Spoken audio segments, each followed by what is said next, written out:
पीलीभीत से समाजवादी पार्टी के प्रत्याशी भगवत शरण गंगवार के लिए वोट की अपील करने सपा प्रमुख अखिलेश यादव पीलीभीत पहुंचे। लोकसभा चुनाव 2024 की अपनी पहली रैली से अखिलेश यादव ने भाजपा और एनडीए पर जमकर निशाना साधा। उन्होंने पीएम मोदी, वरुण गांधी और जितिन प्रसाद को लेकर भी तंज कसे। उन्होंने जनसभा को संबोधित करते हुए कहा कि बीजेपी की पहचान ही झूठ और लूट है। अखिलेश ने कहा कि अच्छा ये है कि इस लोकसभा सीट पर चुनाव पहले ही चरण में होने जा रहा है और पहले ही चरण में सपा को खुशखबरी मिलने जा रही है। पीएम मोदी पर तंज कसते हुए अखिलेश ने कहा कि बड़े बड़े नेता यहां आकर अपनी बात कह चुके हैं। पीलीभीत का नाम सुनते ही उनका चेहरा पीला हो जा रहा है। यहाँ की जनता ने सपा को जिताने का मन बनाया है। अखिलेश ने किसान आंदोलन की बात करते हुए कहा कि थार से किसान आंदोलन को कुचला गया, कई लोगों की जान चली गई। 3 काले कानून लाए और उसे वापस भी लिया क्योंकि किसानों की ताकत से ये घबरा गए थे। वहीं अखिलेश ने अग्निवीर हटाने की बात करते हुए कहा कि आर्मी वालों की 4 साल की नौकरी है, युवा इससे खुश नहीं है, समाजवादी लोग इसे हटाएंगे। बीजेपी आ गई तो पीछे खड़े वर्दी वालों की भी 3 साल की नौकरी कर देगी। अखिलेश ने इलेक्टोरल बॉन्ड पर कहा कि सरकार ने इलेक्टोरल बॉन्ड से खूब वसूली की। इलेक्टोरल बॉन्ड को आम जनता के दुख दर्द और दमन की बीजेपी की गारंटी बताया, काले से सफेद की गारंटी बताया। अखिलेश ने कहा कि भाजपा ने महंगाई बढ़ाई है। अखिलेश ने भाजपा पर सियासी हमला बोलते हुए कहा कि बीजेपी सरकार पीडीए के हक का आरक्षण मारने के लिए सरकारी नौकरी खत्म कर रही है। हम कहते हैं कि भाजपा हटाओ और नौकरी पाओ। वहीं अखिलेश ने जितिन प्रसाद पर तंज कसते हुए कहा कि कोई नया प्रत्याशी आया है, कह रहे हैं कि हमें पहले पता होता यहाँ से चुनाव लड़ना है तो पीलीभीत को बंबई बना देते। हम कहते हैं कि इसको बंबई मत बनाओ। बंबई अर्थव्यवस्था की राजधानी है, वहाँ नाच गाना भी होता है। इन्हें सड़क मंत्री बना दिया गया, मंत्री बनते ही घोटाला किया। अखिलेश ने लोगों से पूछा कि पीलीभीत की सारी सड़कें गड्ढा मुक्त हो गई हैं क्या? सरकार अपनी ही योजनाओं को पूरा नहीं कर पाई है।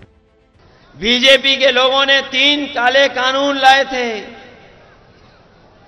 वो काले कानून इसीलिए वापस हो गए थे कि वो किसानों की ताकत से घबरा गए थे। बताओ ये उत्तर प्रदेश वाले मुख्यमंत्री कैसे हैं जिनका हर पेपर लीक हो जाता है?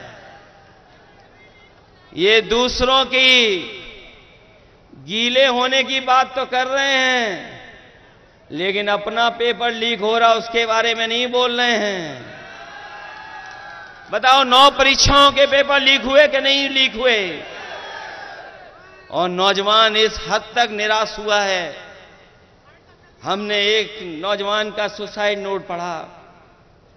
वो नौजवान निराश हो गया, हताश हो गया। मेहनत कर करके उसने अच्छी डिग्री हासिल की, पढ़ाई पूरी की, लगातार उसने परीक्षाएं दी नौकरी को लेकर के, लेकिन जब उसे नौकरी नहीं मिली तो वह नौजवान ब्रजेश पाल उसने अपने सुसाइड नोट में लिखा कि ऐसी डिग्री का मैं क्या करूंगा जो डिग्री मुझे नौकरी नहीं दिला सकती। उसने डिग्रियां जलाई, अपने मां बाप और बहन से माफी मांग करके आत्महत्या कर ली। ये अग्निवीर व्यवस्था कभी हम स्वीकार नहीं कर सकते, क्योंकि नौजवान हमारा वर्दी पहन करके सीमा की रक्षा करना चाहता है और वर्दी पहन करके उसको सम्मान महसूस होता है, वो देश की रक्षा करना चाहता है। ये 4 साल की नौकरी से न हमारे नौजवान का सम्मान बन रहा है और न ही सीमा को कोई मजबूत फौज मिल रही है। अग्निवीर जैसी व्यवस्था समाप्त होगी, इसको कभी समाजवादी लोग स्वीकार नहीं कर सकते हैं। इंडिया गठबंधन की सरकार बनेगी और अग्निवीर हमेशा हमेशा के लिए समाप्त हो जाएगी। मैं जानता हूं कि ये हमारे उत्तर प्रदेश की पुलिस जो खाकी वर्दी पहनती है, ये भी कभी कभी हम लोगों को डराती है। ये हमारे कार्यकर्ताओं को डराने लगती है। ये इसलिए डरा रहे हैं क्योंकि अभी इनकी पक्की नौकरी है। ये बीजेपी वाले आ गए तो अभी तो 4 साल की फौज की नौकरी की है, इन खाकी वालों की 3 साल नौकरी होगी। 3 साल से ज्यादा नौकरी नहीं कर पाओगे। बताओ ये किसके साथ खड़े होंगे जब इन्हें पता लगेगा कि इनकी तो नौकरी केवल 3 साल की है। फौज की नौकरी कितने साल की?